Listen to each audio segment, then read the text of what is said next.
Hi, Amerlin. This is Liz again. Don't know how to work my camera, but I'm here. I'm at my ACA meeting. We're all done. Everyone went home. There's only 2 people here today, and I'm staying after because I wanted to do some step work. And as I was here, I was thinking of you, and I'd like to read you what I'm working on. Now, step 1 is admitting you have a problem. We all know that. And basically came to believe that we are powerless over food, in this case, our case, and our lives had become unmanageable. Step 2 came to believe that a power greater than ourselves could lead us to sanity.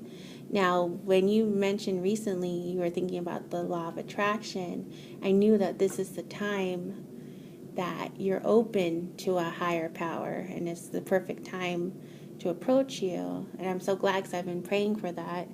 And,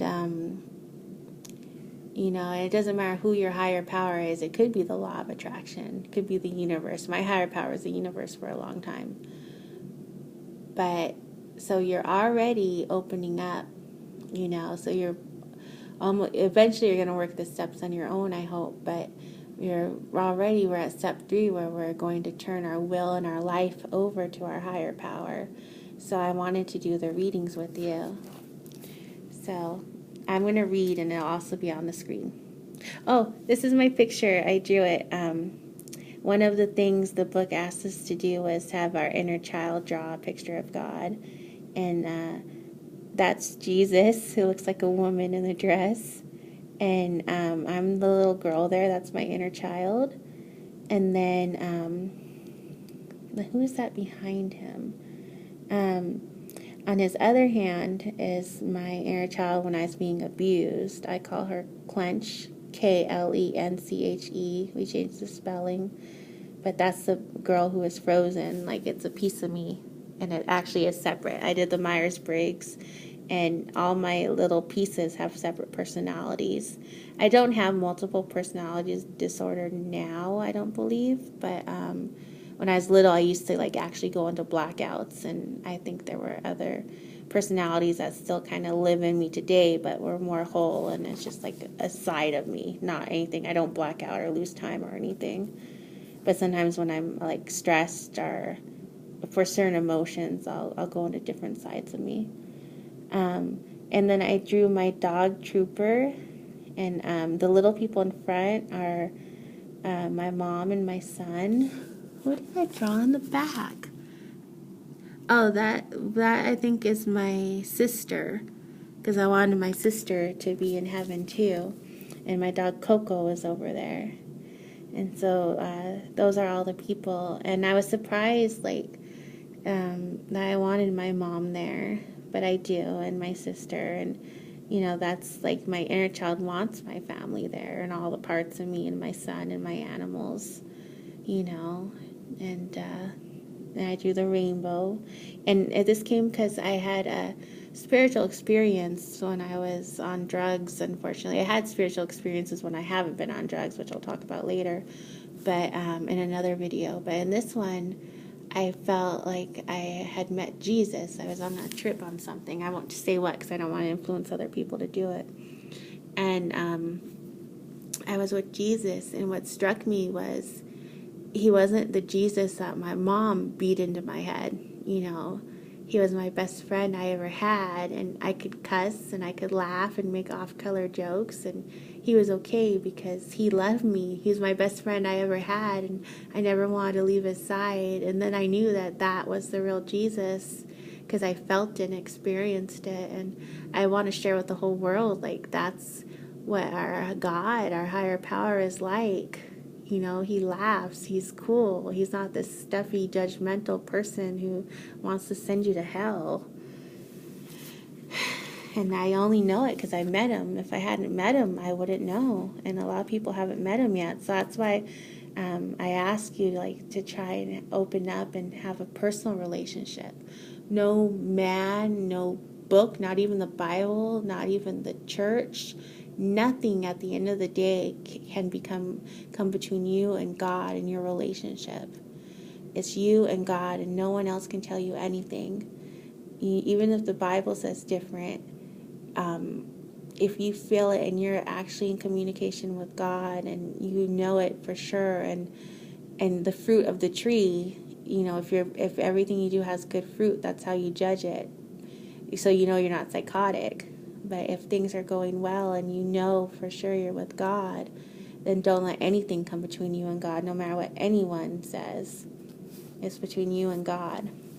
Just like when Abraham was told to sacrifice his son Isaac, and God said, "Thou shalt not kill," but God was telling him to do that, and Abraham believed, and in the end, God gave him the out, and he didn't have to kill him. He just wanted to make sure that he was obedient. And I've had that experience a lot of the times where I became willing to do something that I really didn't want to do, and then God gave me an out, or I begged God for an out, and he gave it to me. Like there's a story in the Bible with Ezekiel, and he wanted him to eat dung, to lay on the ground and not move and make his bread out of his own poop or animal poop. And he begged God, like, please don't make me do this. I can't do this. And God relented, and he let him make Ezekiel bread.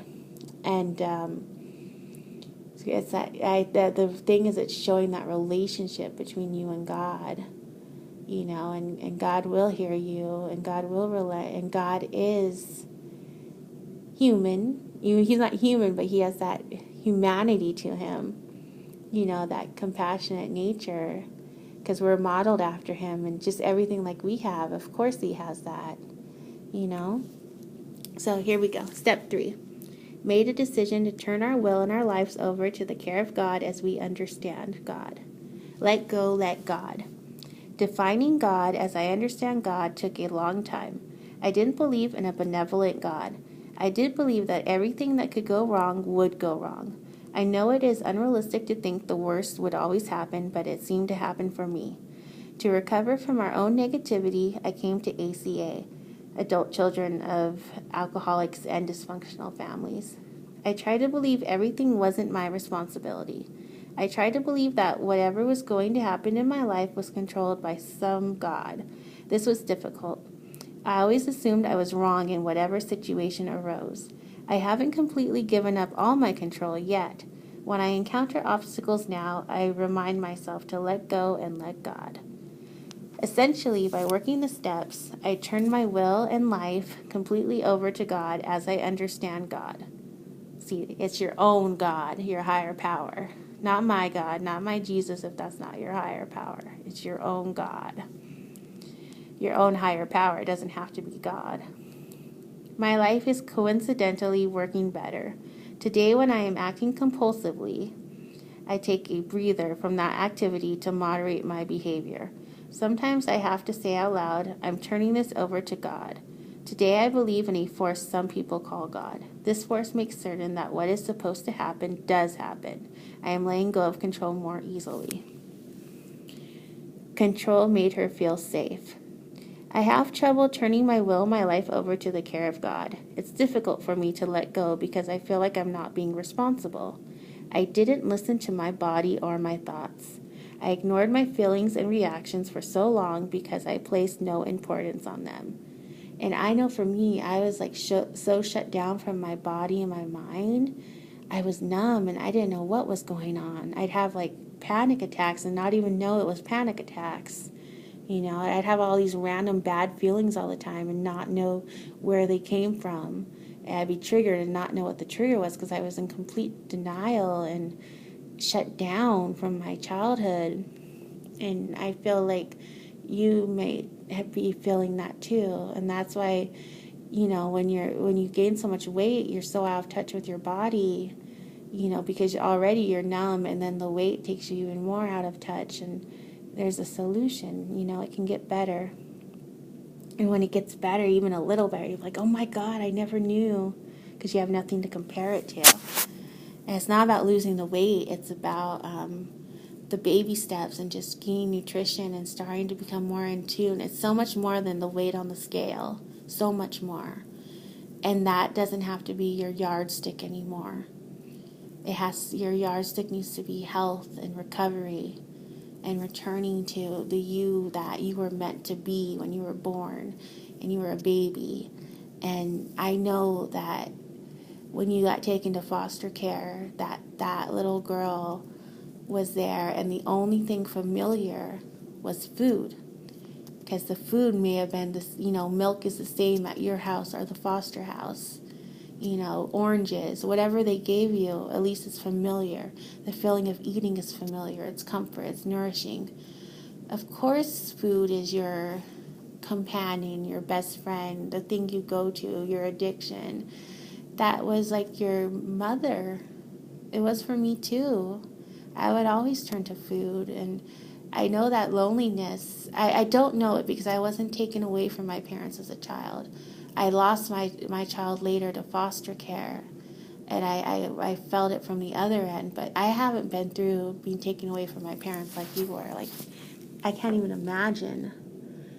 I was homesick once as a kid going to my grandparents. It was horrible, and I can't even imagine what you went through and not knowing if or when you'd get home, and eventually not even being able to come home. And when my son went to foster care, I got him back in 4 months. It was record time, and they gave me a standing ovation in court. And of course I would do that for my son, because I couldn't let him go through that. And in your case with your parents, they were addicted and they couldn't change. It wasn't because they didn't love you. As an addict, I know myself, because I love my son more than anything. It's just you can't let go of it, and you can't let go of your child either, so you try and have them both, and it just never works out. And people can take your child, but they can't necessarily take the addiction from you. And you're not choosing it. It's just what it is and who you are, like with the food, And it doesn't mean your parents loved you any less. It meant they had this addiction and they were trying to do the best they could.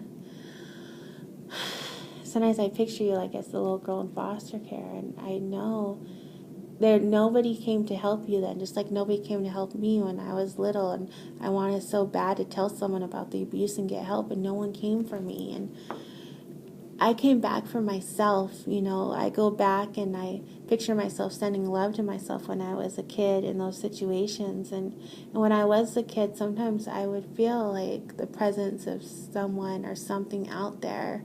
So I like to imagine maybe that presence is like, when they say there's like no such thing as space or time, maybe that is me and God. And I know God was always there. I didn't know it for sure then, but looking back, I know because I didn't die.